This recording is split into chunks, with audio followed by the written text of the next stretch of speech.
പത്മിനി, രാമേട്ടാ, ഇന്നെന്റെ കല്യാണമാണ്. ഇതല്ലേ 25 കൊല്ലം എന്റെ അടുത്ത് പറഞ്ഞത്? അതല്ല, ഇന്നെന്റെ കല്യാണമാണെന്ന്. അയ്യോ, സ്വപ്നമല്ലായിരുന്നോ? സ്വപ്നം? എന്നെ മറക്കണം, വേറെ കല്യാണം കഴിക്കണമെന്ന് പറഞ്ഞു പോയിട്ട് അന്ന് മൂന്നാറിൽ വെച്ച് രാമേട്ടന്റെ അടുത്ത് യാത്ര പറഞ്ഞ് ഞാൻ എറണാകുളത്ത് വന്നൊരു കല്യാണം കഴിച്ചു. ഇന്ന് എറണാകുളത്തുള്ള ഏട്ടന്റെ അടുത്ത് യാത്ര പറഞ്ഞ് തിരുവനന്തപുരത്ത് വന്നൊരു കല്യാണം കഴിക്കുന്നു.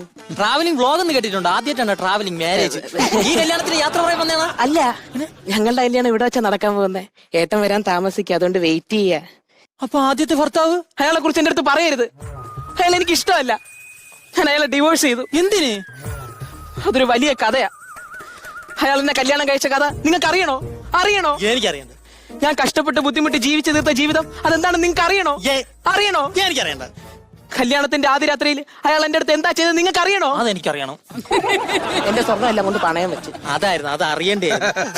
അതിനാണ് ഡിവോഴ്സ് ചെയ്തത്? അല്ല, പിന്നെ അയാളുടെ വീട്ടിലെ അടുക്കള കിടന്ന് പുകയുമായിരുന്നു ഈ